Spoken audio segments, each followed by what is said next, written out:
Congratulations, you're another lucky no prize winner.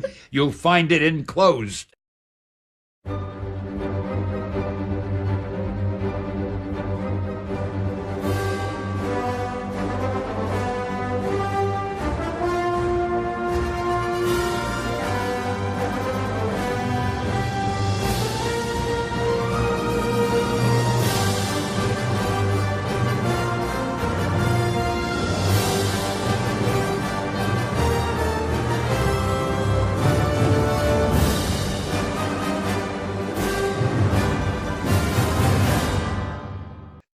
Hello again, and welcome to another episode of No Prize Podcast. I am your host, the Professor Bud Young, and with me, as always, from across the pond is our friend Johnny the Machine Hughes. How are you, Johnny? I am very well. Season's greetings, one and all. I hope everyone is getting all Santa's up, ready for the big day in a couple of sleeps or so. Do you get comic books for Christmas, Johnny? Do people? Well, I get this thing. I don't get comic books per se unless somebody asks me for a list, and I have to give them a list of graphics and stuff. But I get this thing, and it's called. It has a name in the house. You know those like novelty comic booky stuff that you can get, Yes. Like little figurines that go on your light string on a bathroom light. You know what I'm talking about? Yeah, little knickknacks. Yeah. We in my household, we call it Bat Tat. because everyone knows I'm a big Batman fan. It's like, ooh, let's get Johnny something that he hasn't seen before. Something with Batman on that's not a comic book or a DVD. And it's like, ugh. If I get I've had like the little light plunger thing. I've got a money box. I've got all this like little. I got Pez dispensers the other year. I was like, oh god, And I think to myself, if someone just said to me, "Do you want a graphic novel?" I would have said, "Yeah, there you go, get this one." But no, I suffer bat tat. Does your house look like the those documentaries where they go into like the biggest Star Wars collector in the world? There's just like nothing but Star Wars for years, just walking around everything. So your house doesn't look like that? One room of it does. Yeah, one room. Other than that, each room has its own, I guess, its own little style of which. It changes. So in the living room, for example, or the lounge, depending on how you want to call it, I've got a couple of the the statue figurines on display, yes. And then I have a couple of figures still in the packaging, dotted around the place. And every now and again, I change the figures around and see if anyone notices, just for the sheer fun of it. Nobody's noticed that Batman and Catwoman's been replaced by Zatanna and Silk Spectre, but Fantastic. So. I'm hopefully getting a statue for Christmas that I don't usually collect the figures of the statues or anything, but and I just got a promotion at work, so I'm getting an office, and Woo! I'm gonna be able to put like something on my desk, and I'm like really looking for something, and I don't know, like I'm gonna shout this out. I don't know if anybody follows me on Facebook, but about a couple of months ago, I bought this Superman statue. Did you see that? You saw that, right? That wasn't a Superman statue.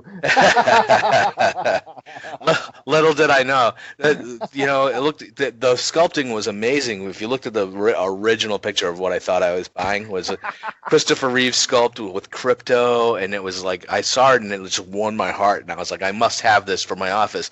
And after months of thinking that I just got robbed. It turns out I did get robbed, even though they did ship me. They shipped me something, but it definitely did not look like what I had ordered. It looked like Japanese Superman with a terrible paint job. He looks like he's wearing a thong, and Crypto's got like yellow splotches all over him with the paint job, and it looks horrendous. So if you are going to buy something, I think if you're going to spend that amount of money, you want to go somewhere and look at it. Yeah. I've been fortunate in that my wife's bought me statues. I think I've got one of the Catwoman ones from the Dark Knight Rises. I've got the Jim Ballant Catwoman. I've got an Adam Hughes Canary. I've got the Art Germ Canary. I've got an Arrow paperweight, which looks the bomb. What else? The Arkham City Batman, which was my first one. The Arkham Origins Batman and Joker one. So other than the ones that came with games, my wife's bought these for me, and she's been really fortunate in getting like the genuine ones that come in like in the box, and I've got certificates of authenticity for the ones that require such a thing. So yeah, we've been lucky, but then I think most of them have been off eBay. So I don't know if that's just remember, folks, if you're buying off eBay, check that feedback. There's an astounding lack of Marvel merchandise in what you have. It's funny because you'd think there'd be plenty of it. Because you'd think with Disney having retail stores, I mean, this is how crazy it is. We have Disney retail stores here in the UK as well. There's one in my local town, and they've got plenty of Star Wars stuff in, but other than like the action figures, there's no major collectible stuff there. I think to yourself, well, you know what? There's a comic book around the corner, Forbidden Planet, my local comic book shop, and they've got shed loads of like DC statues in. Very little Marvel. Well, that's interesting. Yeah, that's my girlfriend's looking to get me a big Captain America statue from what are those big statue makers? I can't even remember the name of the company. Is it Hot something? What's that called? Hot Fix? No. I can't remember it, but anyway, there's a Captain America statue on there. I didn't realize how expensive they were. I mean, if you want to spend $300 or $500, you can. Oh, it's easy. Yeah. It's bonkers. There's a lovely there's a Jim Lee Superman Wonder Woman, which is a lift from one of the panels where we started dating in Justice League, and kind of like float, like flying, and like he's got his hat and the holding it, and that looks the bomb. It looks gorgeous, but that's like 250 quid. And then you've got like the Jim Lee Batman Catwoman from Hush, where he's like holding on the top of the rooftop. Yeah, that's stupid prices as well.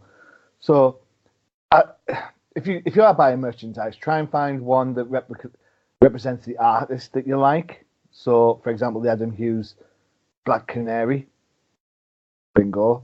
So if you were buying Marvel stuff, you'd want something like Alex Ross, Captain America.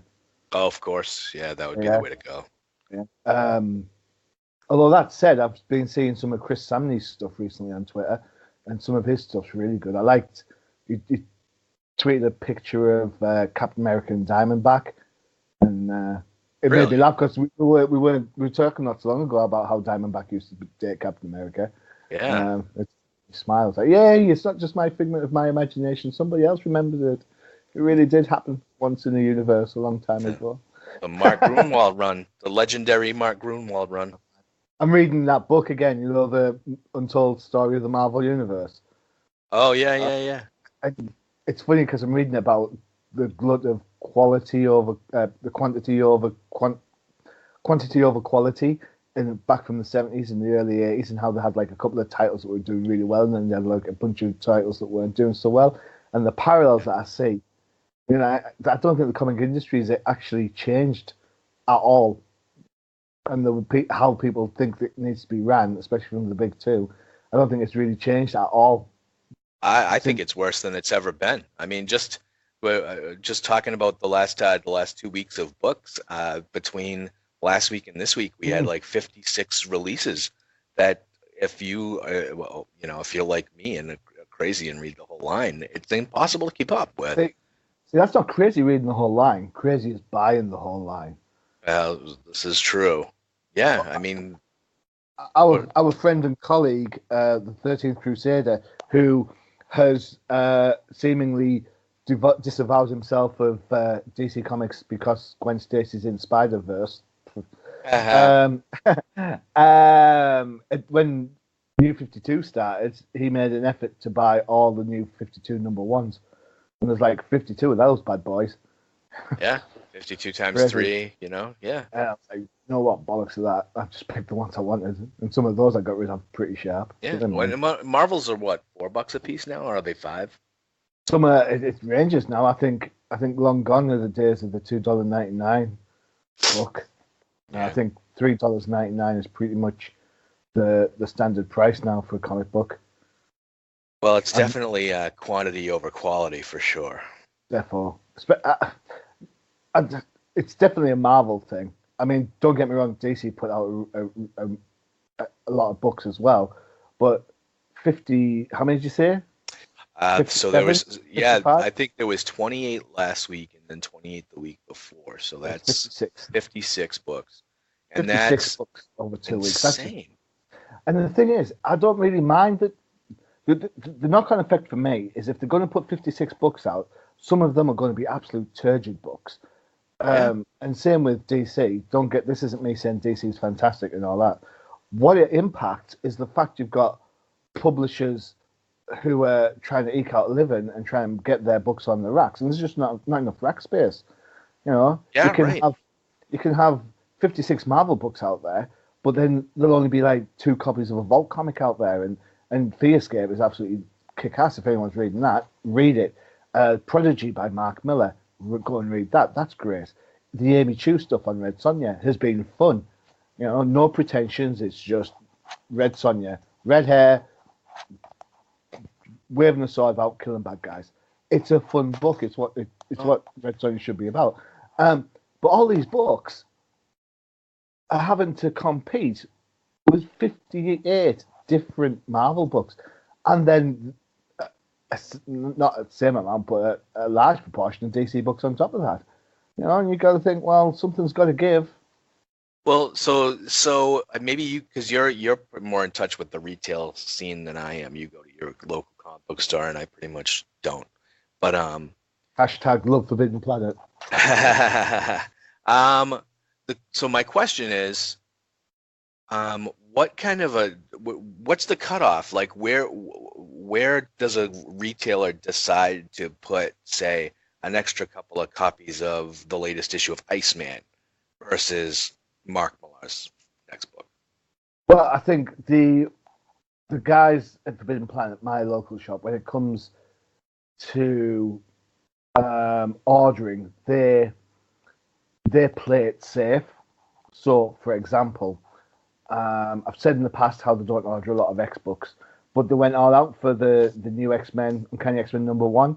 When did that come out? About 5 weeks ago? Yeah. Yeah. There's still like 15 on the shelf. And if I wait long enough, it'll go into the bargain bin where you get 4 books for £1.50. Yeah. So well, and now with the weekly release schedule of Uncanny X-Men, you can't really keep up with the latest. So for those that are, it's publisher driven. I think if they haven't heard, if there's not a lot of hype about them and it's a small company, then they won't bother. For example, my local comic book shop doesn't order any Zenoscope books in at all. And you think, well, I know Zenoscope's on the cheesy side of the comic book spectrum, but there are fans that love Zenoscope books, just the way there's fans that love Marvel and DC and Dynamite or whatever. I like Fathom, the book from Aspen. Yeah. I fell into it because Blake Northcott was writing a series. I really liked her writing. I thought it was good, so I got that series. And then the second series came up, and it's drawn by Sia who does Lola XOXX or whatever, how many X's and O's are in it, which I quite like as well.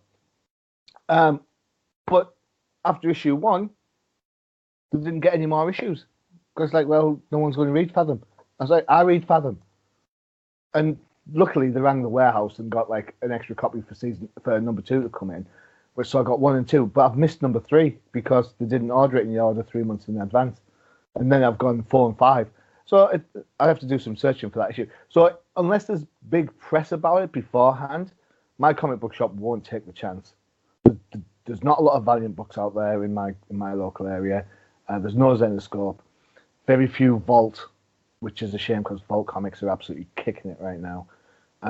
It is predominantly big two books, and suffice it to say, I see less DC books in the sale box in the sale bin than I do Marvel books.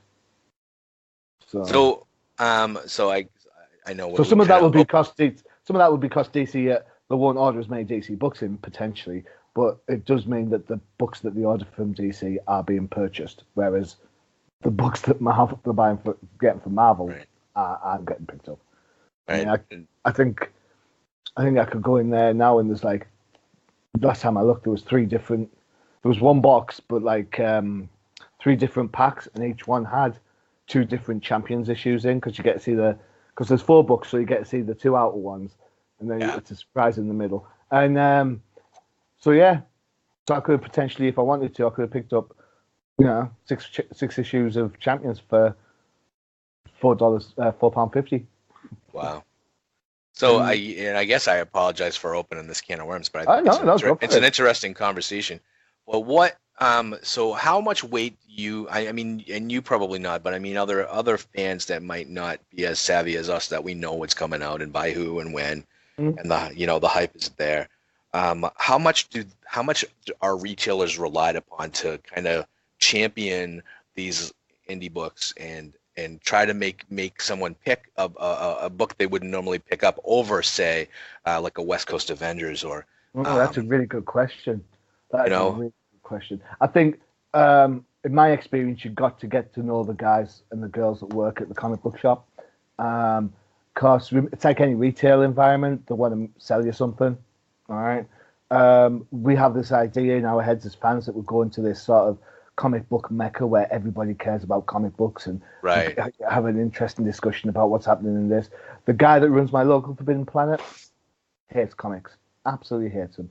He's got more. Yeah. He was into them about 10 years ago, maybe a little bit longer. But now he's just saying, "No, I'm sick to death of them. I don't read them anymore. I'm not into it." But his staff love it. Ash, huge Nightwing fan, loves Deadpool as well for some daft ass reason. But you can talk to Ash about old school DC, and then there's another guy, Mark, who likes some of the 90s Marvel stuff. But if you want an indie conversation, it will be Mark you go to rather than Ash. But again, they don't really champion the idea of, hey, check out this really indie book. It's blah blah blah. What they do is, if something happens in the major book, like when Lex Luthor discovered Batman was Bruce Wayne, Ash said, "You want to pick up this issue of Justice League? Something good happens in it." Oh, so I went and bought it. So to do that, but to turn around and say things like Young Terrorist, for example, from Black Mask, great read. They don't have it in floppy. They bought it and they got it in as the trade, but they didn't get it in floppy. So a lot of it is kind of you're chasing your tail at the end of the day. Yeah, a little bit, because you kind of and it's really odd because you got to think that the big booksellers, book retailers aren't going to carry stuff like Young Terrorist. They'll carry all the Marvel and DC stuff that comes out. So the people that would go to the people that buy graphic novels wouldn't necessarily go into a comic book shop to buy it, because they could go to the local book retailer and do that.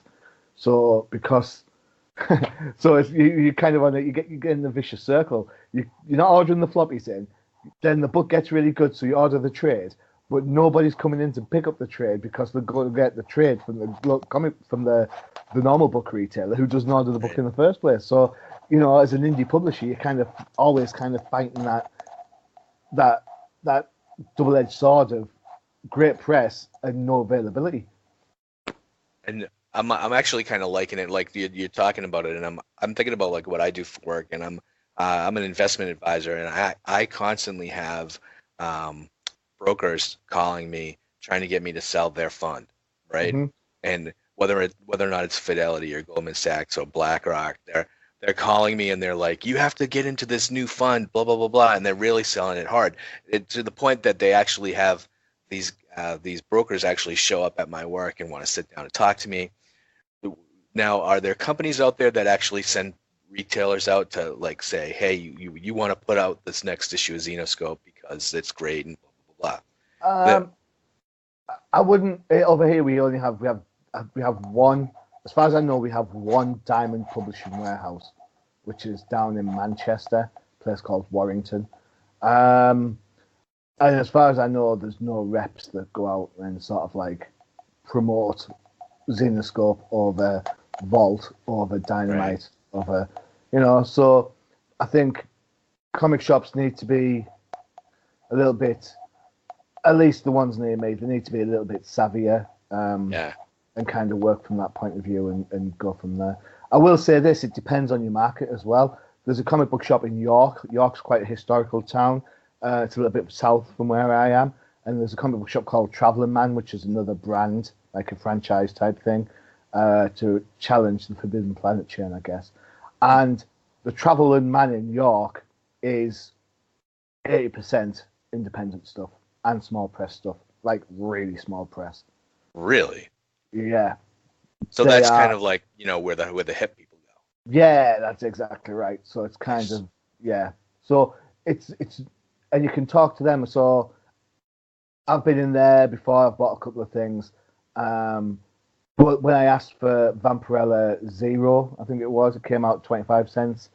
So we didn't get any because, we don't want to get stuck with the backlog. I was like, dude, it's 25 cents.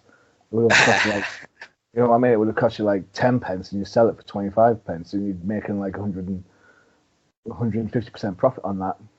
He's like, yeah, we don't carry Vampirella. I'm like, oh, okay, cool.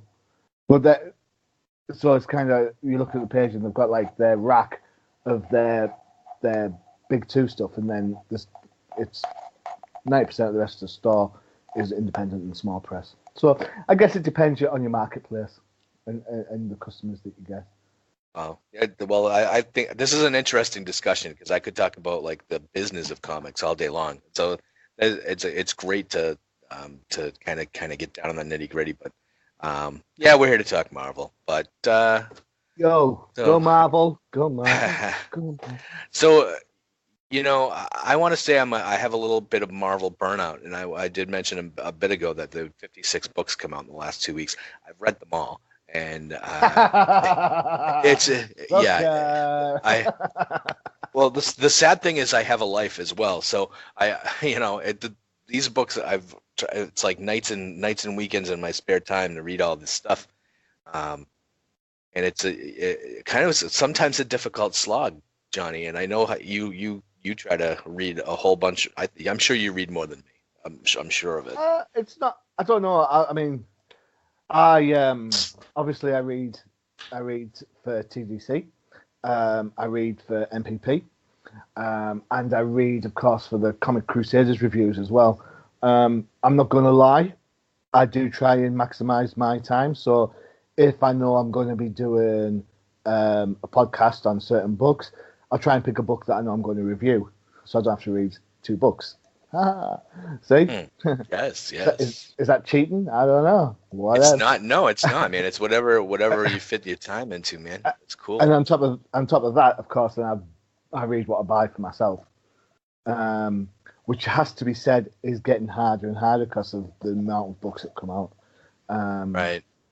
And sometimes I find, and you might have noticed this in going through like 172 Marvel books over the last fortnight.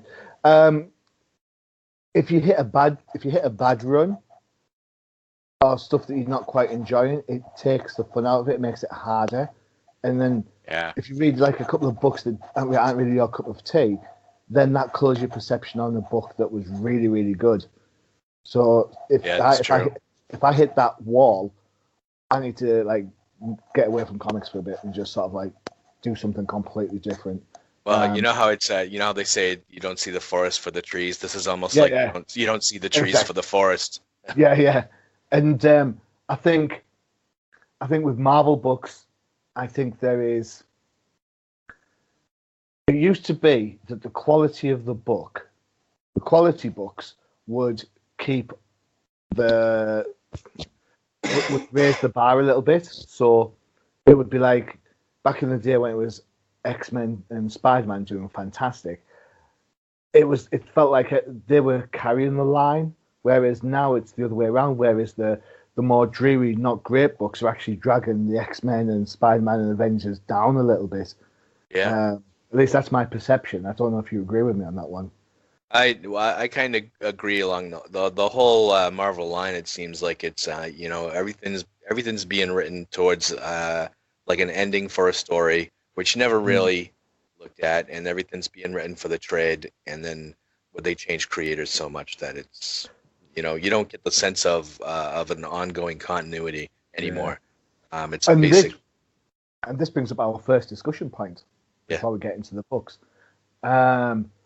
What's with all this who did what stuff? Have you seen the adverts in the Marvel?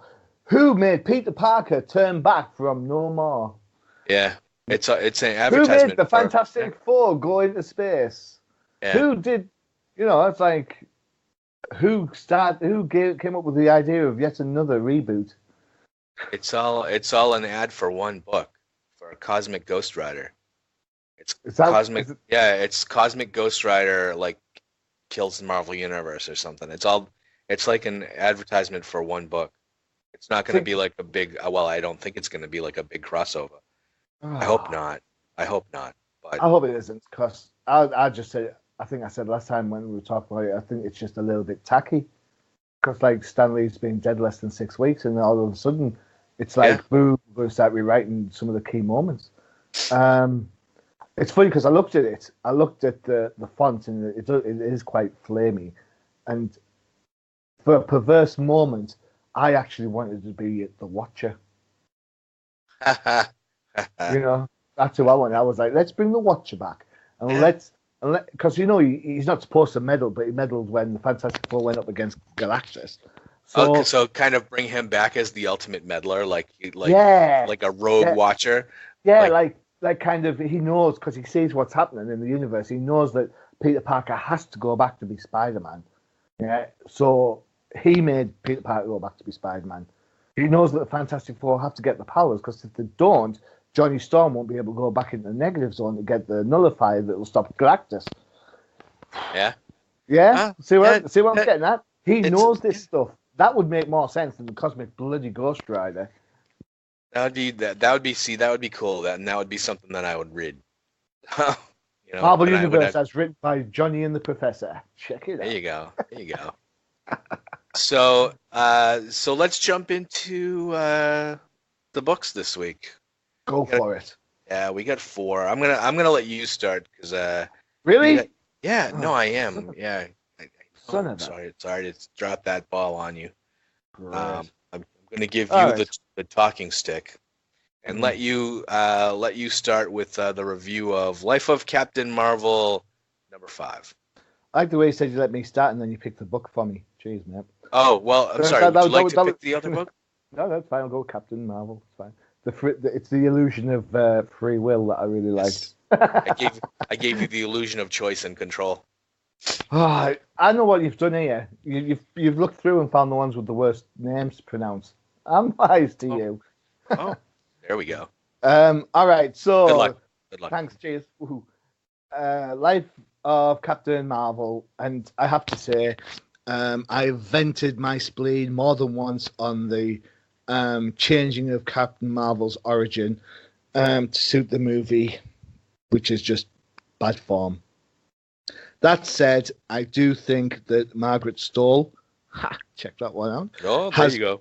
Has managed to polish a turd somewhat. Turn of a phrase. Good job, Johnny. Woo! And I have to say that at the end of this book, there was some really good emotional payoff. And it reminded me why I liked the first couple of issues of this book in the first place. It was all about the emotional well-being of Carol and her family, and the stuff that was really the angsty stuff that made it enjoyable. I've said before, with a lot of the Marvel Universe characters, you know that as soon as they put the mask on, they're going to kick ass. Peter Parker, for example, when he puts his Spider-Man mask on, you know he's going to do what he needs to do. But it's watching him as Peter Parker that's the fun bit, the entertaining bit. Here, this whole contrived idea that everybody in the whole Captain Marvel universe has to have the word Vel or L at the end of their name is just bonkers. Mary Vel, what? Yeah. Carl, and then now Cora Zor-El might turn up, or even worse, Carl L. You know, it's like, come on. But I did like the bit at the end and how she's relating with Tony Stark and the emotional aspects and of a mother who essentially sacrificed herself. I think I still say this book should be called The Life of Carol Danvers, not The Life of Captain Marvel. But hey ho. Pencils are by Carlos Pacheco or Pacheco, whichever one. Pacheco. Yeah. If I've There got them right at least once, please. Yes, that's great.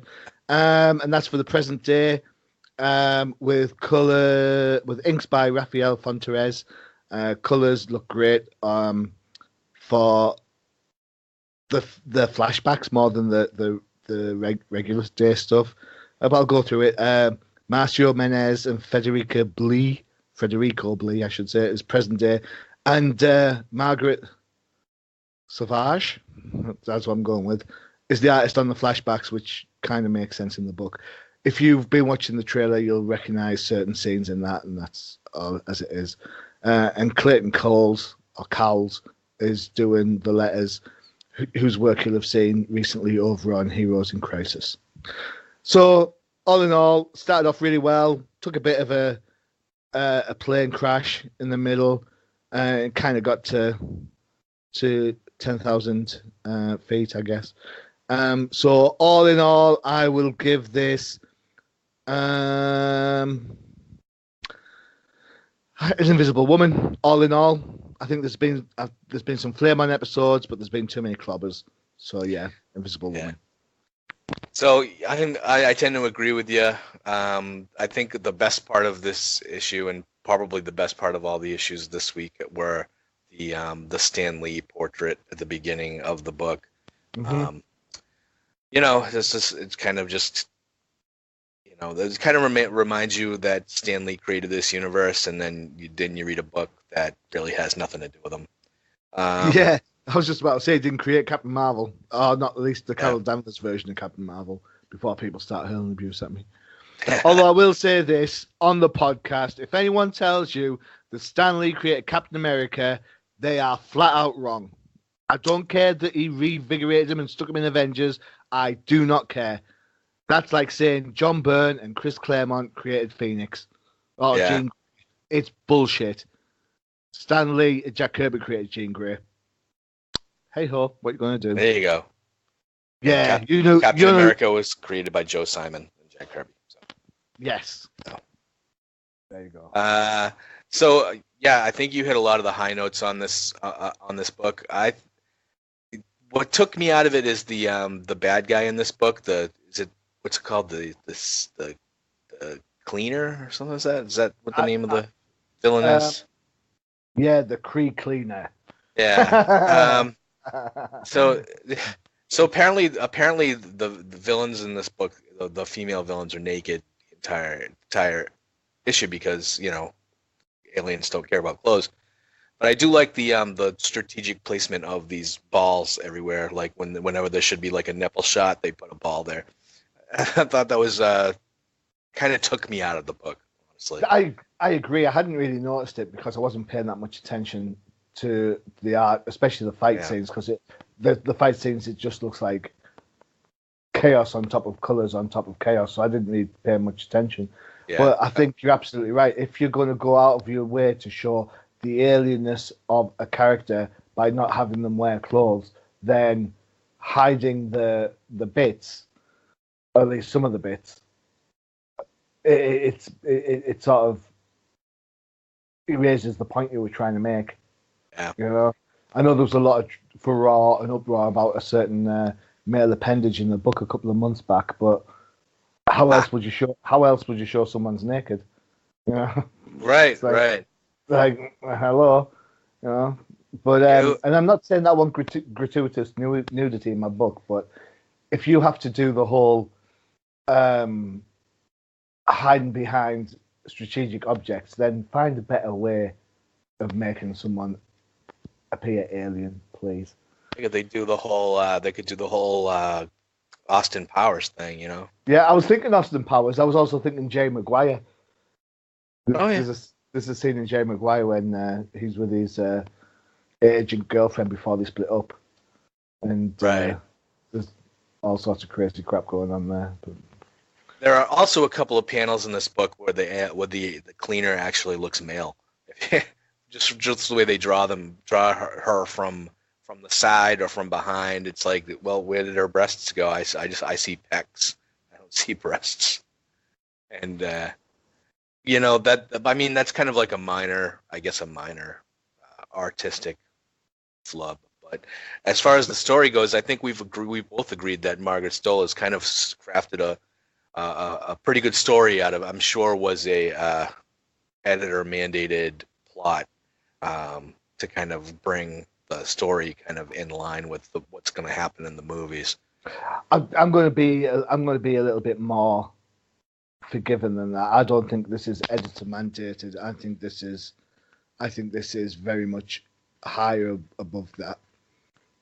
I think it's very someone's passed it down and said, right, we need to publisher mandated. I think Disney mandated. Yeah, I think someone down the line has said, look, we need to make the Marvel comics more cohesive to the Marvel cinema universe because more people are going to the movies than they're buying the comics. So it makes sense that they have to match. But instead of making the movies match the comic book, they've done it the other way around. Now, yeah, I have got to say right now, and I'll say this, I am up to my back teeth. I'm done with superhero movies. They are doing my head in. You know, I haven't seen Aquaman yet. no, me neither. I'm hopefully going to see Spider-Verse in the next couple of days. I did see Spider-Verse. But I'm looking forward to seeing it, and that's because it's animation and it's a new trick. But the big, bold sort of like superhero extravaganza, no, I don't want to go and watch computer-generated images all the time. Thanks very much. If I want to watch computer-generated images, I'll go and play on the computer. Well, You know, and I brought that up a couple of years ago when I think when the last Avengers movie came out, not Infinity War, but Age of Ultron, and I was, I wanted to know when enough was enough. Like when were the moviegoers going to get superhero fatigue, right? I mean, it's happening now. I think. I agree. I haven't finished all of season 3 Daredevil yet. I haven't caught up on Runways yet or anything like that. One more thing about this book before we jump across. I thought it was nice that they showed the original Captain Marvel costume, but if you're going to show the belly window, why can't we have the thigh highs back? You know? Oh, yeah. Just saying. That's a valid argument, Johnny. Bring back Dave Cockram's costume for Captain Marvel was brilliant. It was such a contrast to the mandated you've got to make it look like the previous Captain Marvel. There you go. Yeah, I mean, count me as a not a fan of the current like bodysuit costume and trend. That's a trend that everybody's doing though because feminism. But anyhow, bring back thigh highs. There's not enough fishnets in the Marvel universe. Yes, bring back can't have fishnets. At least have thigh highs. Thanks, cheers. So I'm gonna totally agree with you. I think this was an Invisible Woman, and that's for the entire series, not just this issue. Yeah, I think when you look at a mini series like this, you've got to look at the whole. You can't just turn around and say, "Oh, this," it's telling a story, a specific story of a specific set of issues. So the whole thing, yeah. So let me ask you a question, and this is kind of maybe a little bit of taste, right? How you feel about it. But Marvel has taken to on the last page of these books when they get to the final issue. They've been having the writer write his their big like a love letter to the character that they wrote for 5 whole issues, and What do you think about those? Do you think it's a little over the top? I mean, hey, you wrote a story. Congratulations. You don't Um, have to really tell us about your love affair with this character that you wrote for 5 months. I think I think at times it's warranted. I think Oh, for example, so Bendis leaves Ultimate Spider-Man. yeah, That's that's that's warranted. worthy of a goodbye, right? Yeah, yeah, definitely. What I would say is that if the story, um, I'm not going to detract from an author or an artist saying their piece. This we sit back and we critique a book and we say, oh, it's this, that, and the other. But we very rarely take into account that creators don't wake up and think, you know what, I'm gonna write a bad book, or I'm gonna draw bad art. They're doing the best of their ability, and I think sometimes these swan song letters are kind of a way for them to reach out and say, look, this character means this much to me, and this is my heart and soul of this character, and I think it's a good way for people to kind of get an understanding of what a writer or an artist was trying to achieve, whether it's emotional beats or whether it was stylized art or if there's any some sort of metaphor or emotional payoff in the book. We've said in for this book, for example, it's about Carol. It's not about Captain Marvel. Not really. Captain Right. Marvel's like the smoke and mirrors. If it wasn't Captain Marvel and it was a different, if it was a brand new superhero that was going through this, fair enough, you wouldn't have the history, but it would still be, it'd still work. The resonance of the flashback scenes would still work because that's the emotional telling. And you can't write an emotional story without putting some of your own self in that. So I think it's twofold. I think if you've been on the book for a while and it's your book and you think, you know, how's it going to live without me? Fair enough, say goodbye. If it's something that's like this and you've poured your heart and soul into it and you think, well, I want people to understand what I was trying to achieve, fine, I'm okay with that as well. So there you go. Okay. Is that all right? Is that good? No, that's fine. I wanted your opinion on that because What's yours? Do you hate them all? I hate them. I really kind of there's no place for it. Short and sweet. Hate them. Next. No, hated it. Yeah, no. Next ball. No, for real, because it's like I said before, if it was Bendis leaving Ultimate Spider-Man, or if it was John Byrne's swan song on Fantastic Four, or someone that had a huge effect on the character, a long-standing run, someone that took the character, made it theirs, right? I never got that feeling from Margaret Stoll. I mean, I know that there's this 5-issue Life of Captain Marvel, so basically Captain Marvel year 1 or Carol Danvers year 1, right? And it's just, I think it's pretentious a little bit to think that that you can write 5 issues of a book and you deserve to call the character yours. You know what I mean? That's what I kind of feel like. I kind of feel like that they that's what they're doing with this swan song. Oh, this character was mine, and I it think wasn't. I think yeah, but it was for 5 months and longer. Oh, yeah. So you kind of like. I think I stand by what I say. I think people don't go out of the way to make like a bad book. So if they're trying to tell something and it's emotional, some writers really dig certain characters. There's like an epiphany moment where, for example, John Byrne and She-Hulk. Yet John Byrne and Namor didn't work at all. So. Right. Yeah, so there's like these characters and creators that kind of meld, and you kind of think, wow. I mean, Chris Claremont's a great example. Chris Claremont's stuff on X-Men back in the day was fantastic. Yeah, you can't. Claremont never got he never got a chance to say goodbye on the back of one of his books. Well, that was politics, not him. That was politics. Yeah. I I guess maybe it's just the fact that I think that this is kind of happens with regularity now, and I just don't, sometimes I just don't think runs on a book, whether it's a one story arc or two, um, that they didn't really affect anything much in the Marvel universe to justify I guess maybe this kind of like seems to me like a pat on the back to themselves. So, Yeah, I'm okay with it. okay.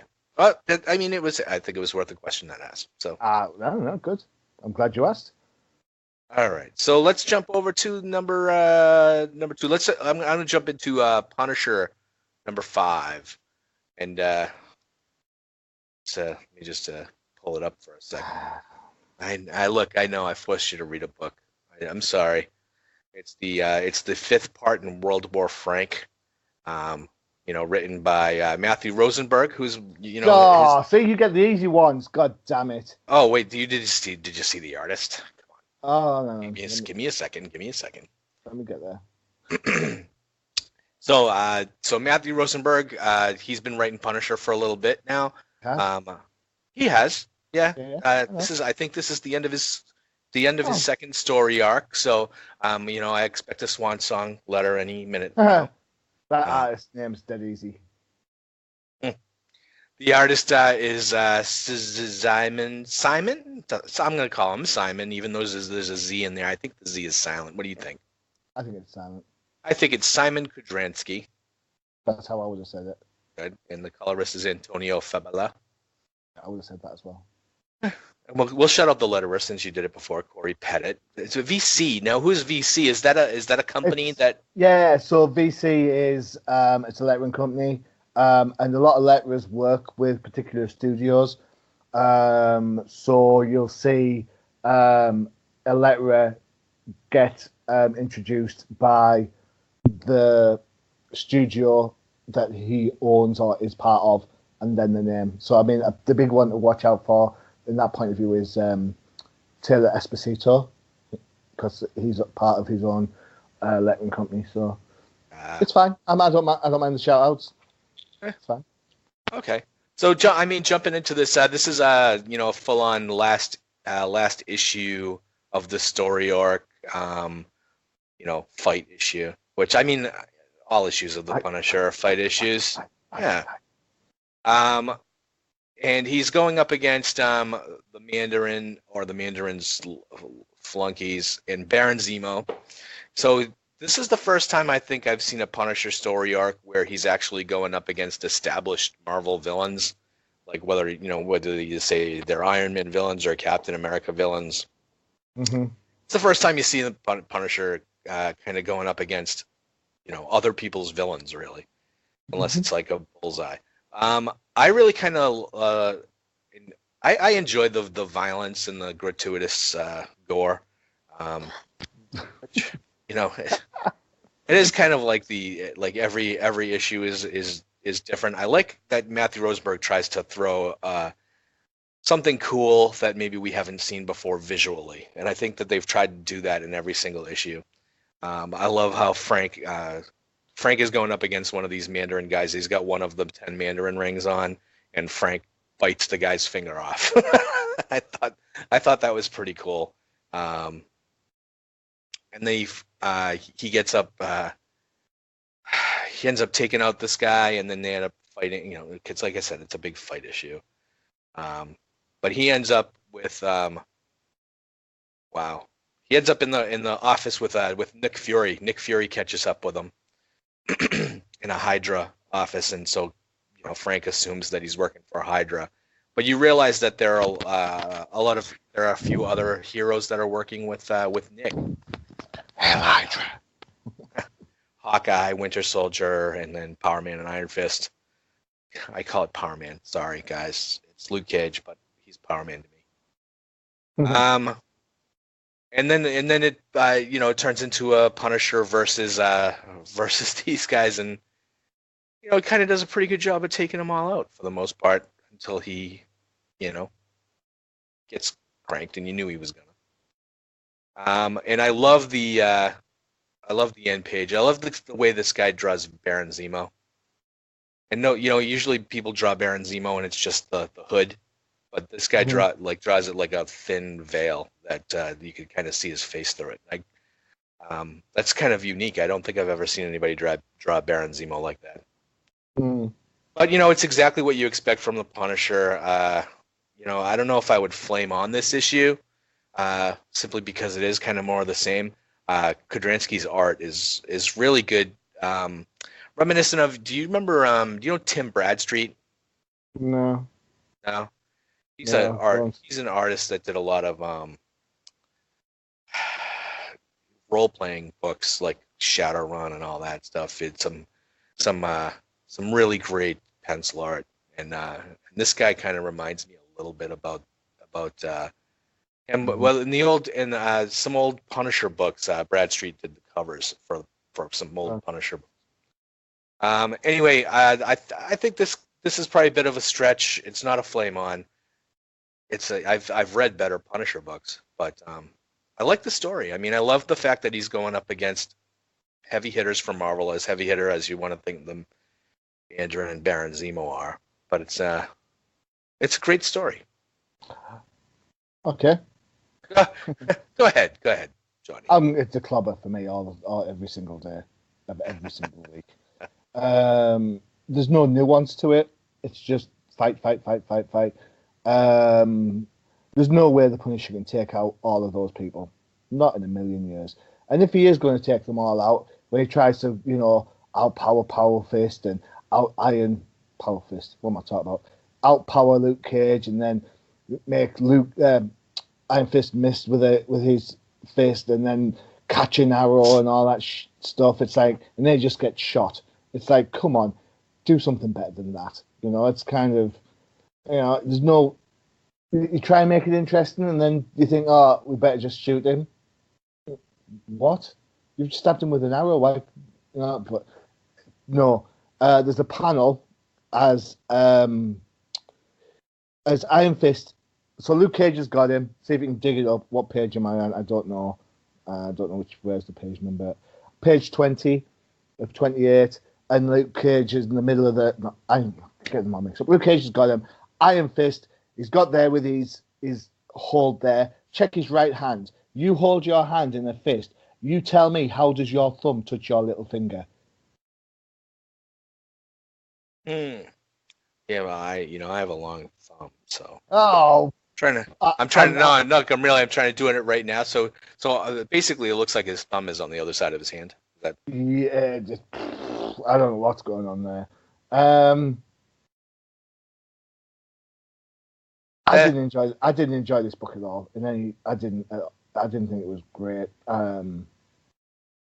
I The art's interesting. It's not my favorite type of art in any shape, way, or form. And as I say, there's no nuance to it. It was just, oh, look at that panel later on that page. Oh man, he's stood I'm like looking that. at the little artistic snafu that you're talking about too. Because when you Oh, first see Iron Fist, he's got full gloves on, and then two oh, pages later, he's got his hands are uncovered, and he's got the wrist wraps. it's you know what? It's just no. It's a clobber. I know I just said that people go out and don't mean to make bad books, and I'm sure these two didn't, but this book's not any shape, way, or form entertaining for me. It's just noise, and there's no way the Punisher could take on all four of those people. No way. Still a suspension of disbelief there to think that the Punisher could win. No, yeah, I mean, fair enough. He fought in the Marines, but I mean, Luke Cage is like indestructible. Iron Fist has got martial arts. Winter Soldier's got a metal arm, for Christ's sakes. We can catch bullets. And Hawkeye's supposed to be like, can nail you from 3,000 paces or whatever it is. And yet he manages to take them all down. Come on. Well, he uses them against each other. Okay. Still. I'm gonna go. I'm gonna go with you. I kind of agree with your Clobber, but I like the Punisher, so we'll kind of agree. I like the Punisher when he's got. To me, the Punisher's like Superman. Superman by himself is really quite boring. He needs somebody else to bounce off. The Punisher is exactly the same. He needs that naivety to bounce off, whether it be Daredevil or whether it be Spider-Man. You put too many people of the same ilk in a Punisher book, and it becomes indistinguishable. Other than the fact that the Punisher is the one who hasn't got the superpowers. I'm gonna agree with you there because the best Punisher stories all had like microchip in them, where he had like the supporting character to kind of bounce off of. He hasn't had a good supporting character in at least 20 years, right? It's just kind of him taking out whoever the baddie of the day, right? And the problem with microchip is, of course, you've got this guy who's called the Punisher who never used to go around killing people. It's the same issue you've got with Green Arrow and Hawkeye. They've got these lethal weapons and they never use them. Bring on the boxing glove, Arrow. But Marvel have changed the pace with the Punisher. They said, right, fair enough, he's a Punisher. He's now going out to kill people. But by doing that, and by surrounding by people who are capable of doing that, it's just all the same. He needs that argument, that moral argument, and there's nobody there to have it with. Right. In my eyes, personally, but no, I agree with you, and I think that's if you want to bounce it back, that's why Daredevil season 2 worked so well, and why I don't really think the Punisher season 1 worked that well because he didn't really have that conflict there. And it's funny you mention that because Daredevil season 1, you had Karen. Karen was that conscience, and Claire to an extent. The one saying, "Oh, don't do this," and he was, cool. Next. Next. All right. Let's jump into Extermination, Part 5 of 5. At last, it's over! Yay! Crowd goes wild.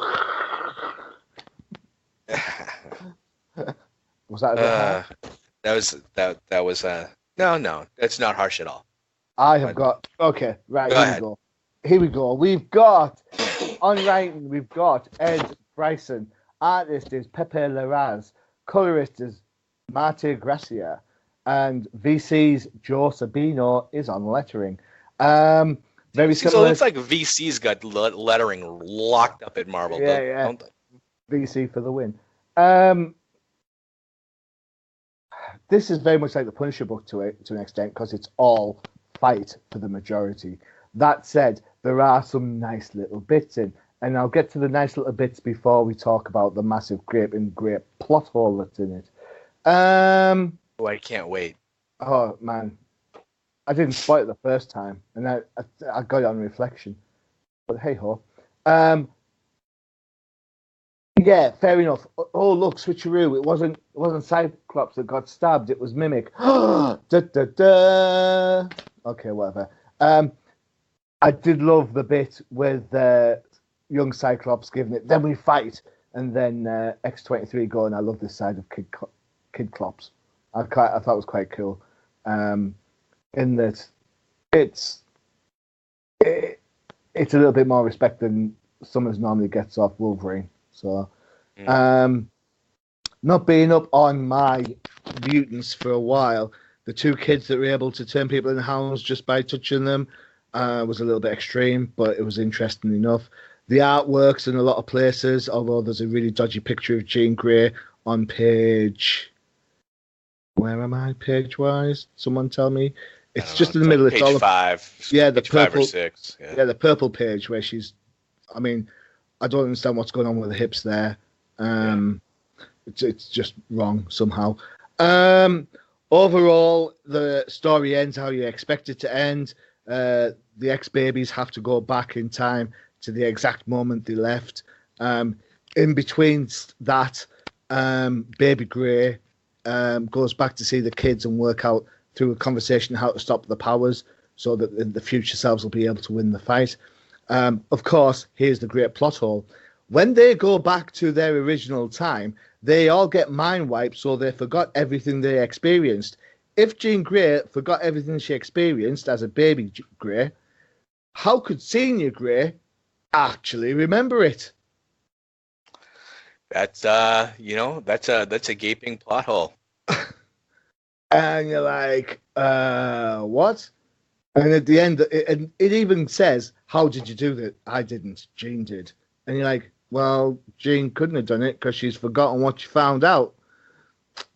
Well, There's no prize in it if you can explain it away. Unless it was unless it was a telepathic locked safe moment where key phrases would open the safe and therefore give out that not bullshit, absolute bullshit. How about this? Jean Grey wiped everybody out except herself. If that's the case, then she wouldn't have wanted to be the thing, Phoenix down the line. Okay. So yeah, it works to an extent. It works to what it needs to do, and of course there is the end, the last page. And no, I'm not talking about how to have a letter from Ed Bryson telling him what the X-Men means to him or anything like that. I'm of course talking about the return of Slim Summers himself. There you go. Spoiler alert. Well, it's been out a few days. So and Twitter's had it all over the shop. So I am going to give this a Mr. Fantastic, I think. Yeah, because there's no big surprises. We've got to get the X babies back in their own time and make them forget everything they did, so the timeline's not changed. Voila, there you go, it's done. Yeah, I'm not sure you have to spend what we said is what's it, $3.99 or is it $4.99 for this book? I don't know. Oh, it's 34 pages, 36 pages, so it's going to be $4.99 at least. So I don't think I don't think the story's worth $25. No. So, but hey ho, stretch on.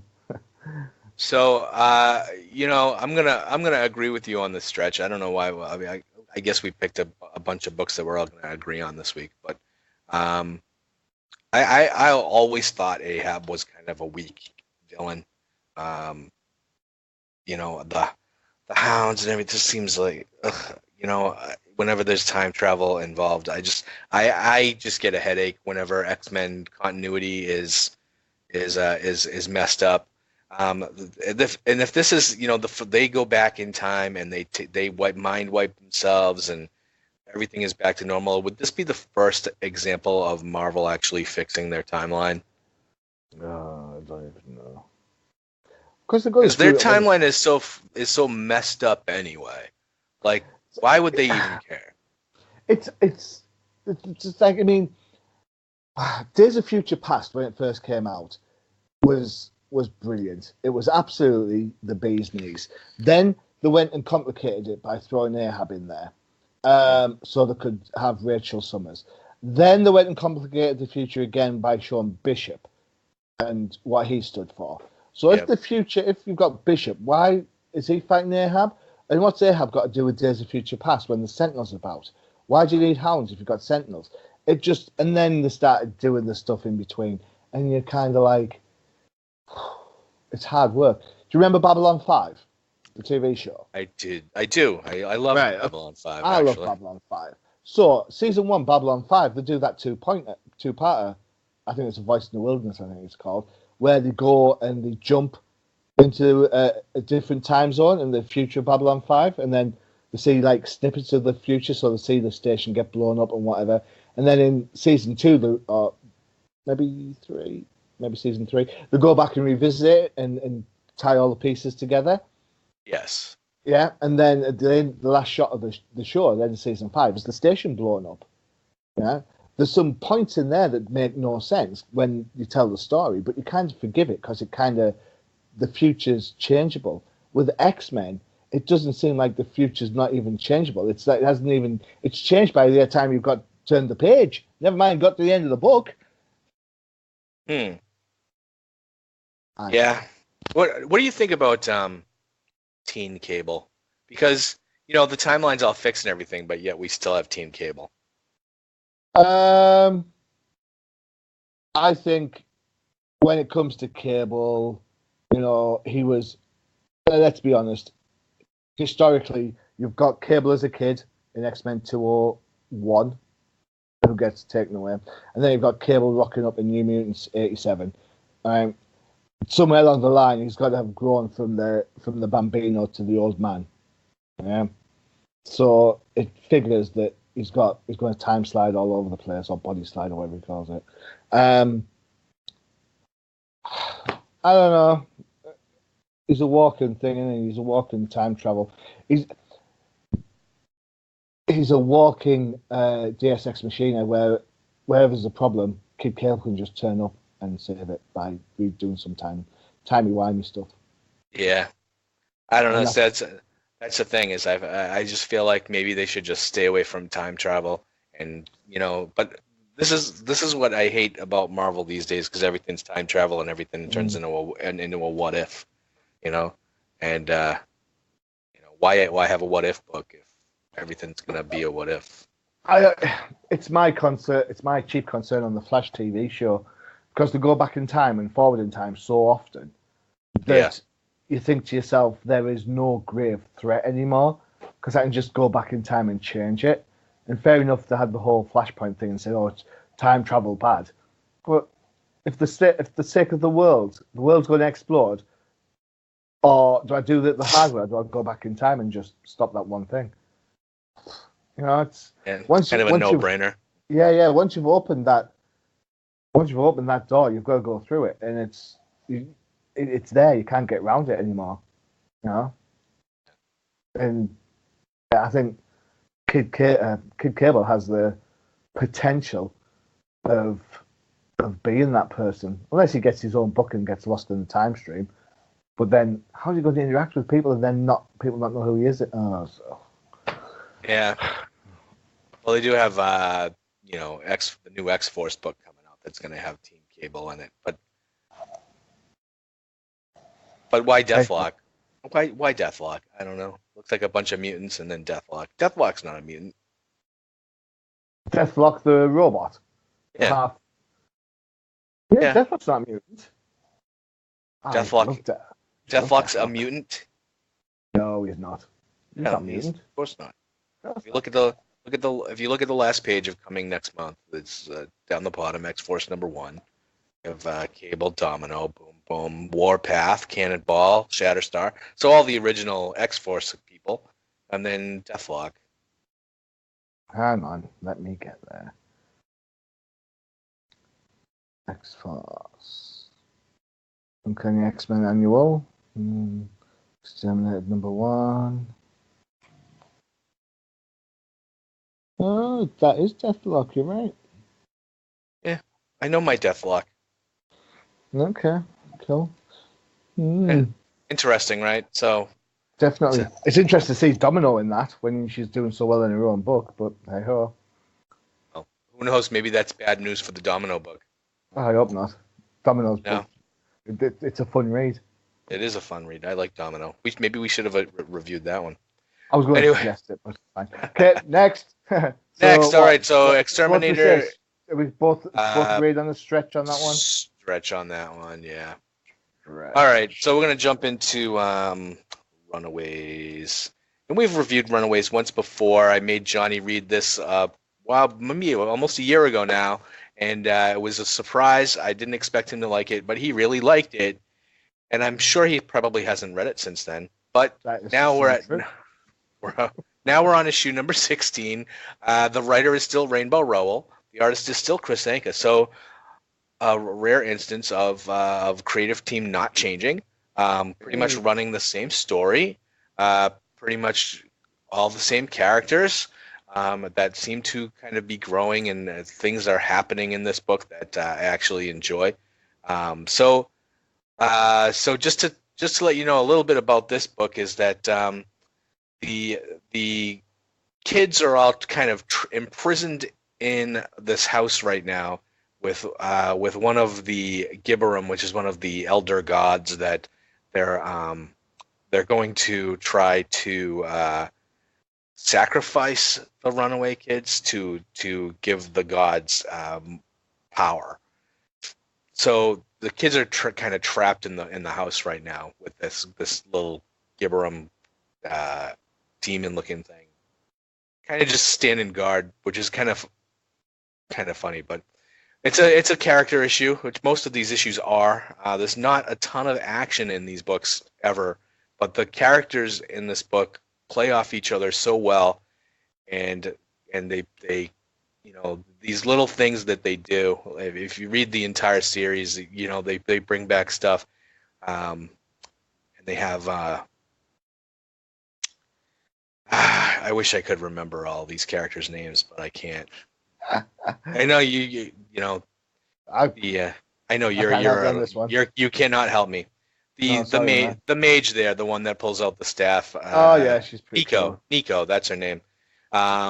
She conjures up Christmas, right? Because it's Christmas in the house, and she conjures up a Christmas tree and presents and ugly sweaters, and it's I just think it's so cute because it's exactly what teenagers would do, right? It would be, they would create presents for themselves and food, and they invite their friend robot Dr. Doom, which is huge comic relief, and that's this book makes me laugh a couple of times, and the Dr. Doom is responsible for all of it. But there's a couple of things in this issue they've been kind of running along that happen. So Nico's powers usually when she wants to say a spell, she has to cut herself. She has to utilize her own blood in order to have the spell carry out. But in the last issue, Nico had it was a kind of a solo issue. Nico bargained with the demon that controls her staff so that she won't have to draw blood anymore, and has promised the demon power down the road. So that was a small change in her power set, which is actually pretty cool. And then Victor, who's the disembodied robot head, finally gets a robot body, but it actually is kind of funny because it's just a frame. Yeah. And it's he looks, he even makes the comment. He's like, I feel weirdly naked, which is, I thought was a cute line. And this book, it seems like a kid's book. They end up like all around the table with a Christmas dinner with all the Runaways plus the Dr. Doom robot, and Chase goes and offers the Gibborim demon to come out and have dinner with them, and also Alex, who is the Runaway that you don't remember him from the last issue you read, but he was one of the original Runaways that he died, but now he's back, of course. But he's he had tried to kill the rest of the Runaways, but now he's kind of back in the group tentatively. So it's kind of creating drama. I guess that's probably the best way to put this book. Is it's more dramatic driven than action driven. It's a good story. This is Rainbow Rowell's first foray into comics, so I think she's done a terrific job.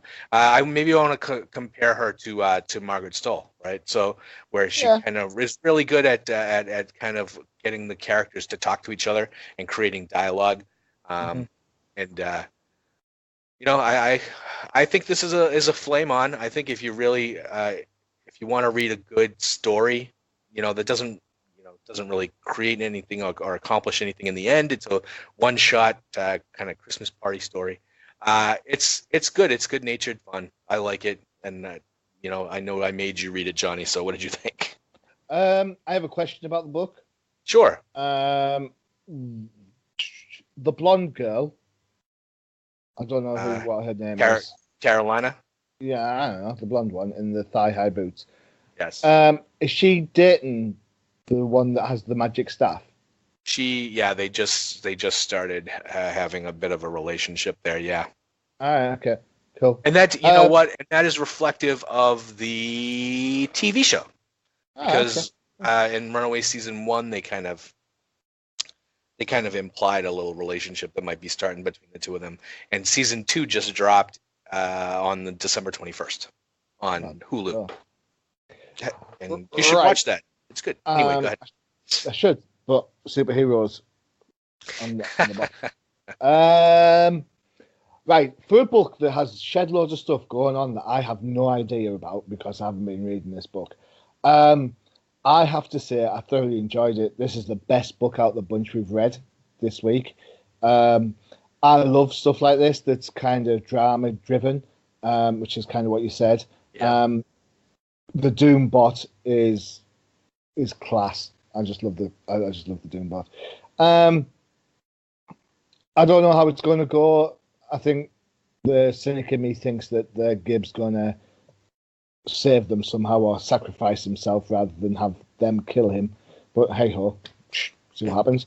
No, I agree with everything you said. I think the art very much like the story is character driven. So if you're expecting massive, great, big, detailed, backgrounds, you're going to be disappointed. That said, it's a talk book. It's a talkie book, and I think if you've put the time and effort in on these characters, I think this sort of book just lends itself even more. I wish Marvel did more books like this. You know what this style of book reminds me of is every great standalone X-Men issue that Chris Claremont wrote. Yeah. Where you kind of get character development and just kind of get the relationships with the characters. Yeah, and there's the threat of the future just coming aboard, and we're going to have to do this before that. It also reminds me a little bit of Doom Patrol, in maybe not in the way out sense, but in the way that they all feel like they're outcasts. Right. Which I think is resonating at the moment. But no, I really enjoyed it. Yeah, there's nothing more I can say really. The art's crisp. The writing's brilliant. When I saw this on the read list, I was like, oh really? But no, I absolutely enjoyed it. Even up to the point of everyone getting socks for Christmas. So there's a great panel that I loved. I think that's probably maybe my best art panel of the year is where they have the Gibram demon was guarding the door, and Doctor Doom or the Doctor Doombot had just kind of come through the door, and Victor is sitting there in his like just disembodied head with the reindeer ears on, and he says, and Victor says, "Okay, but we're not destroying humanity." And Victor's the Doombot says, "Of course not until you've enjoyed Baba Von Doom's thrice baked potatoes." I'm like, that is probably the most perfect panel that I've read all year. So it was a great read. I enjoy this book every single month that comes out. If you didn't have so much to read, I would recommend that you go read the entire series, because there really is not a bad issue in the bunch, and it does get you to care about the characters, which is a stark contrast to the weekly X-Men book that's coming out right now, that is just throwing X-Men in your face. I don't care about any of those characters anymore, because it's just like you see them every week, and they don't have personalities to themselves anymore. It's just a pile of mutants.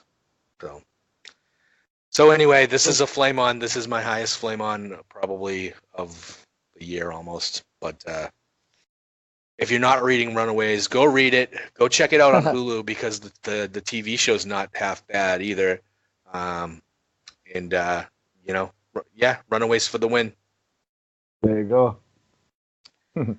So we're running a little long because of our little chat before we started reviewing books. But thank you for enjoying another episode of No Prize Podcast. It was a pleasure as always, Johnny.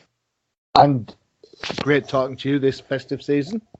Excellent, and I hope you enjoy your holidays and have a happy New Year. The next time we come at you, it will probably be No Prize Podcast Season 3, Episode 1. Check it out. I lasted the whole season. There you go. No gaps. I think we'll bring you back. Oh, no gaps. Oh, wait. I had a couple of gaps. Yeah, you did. You did. Off buying DC books. All right. Well, I'll try to keep my gaps to a minimum for Season 3. All right. Thank you for joining us. So we'll see you in a couple of weeks, and happy holidays, happy New Year, and we'll see you in 2019.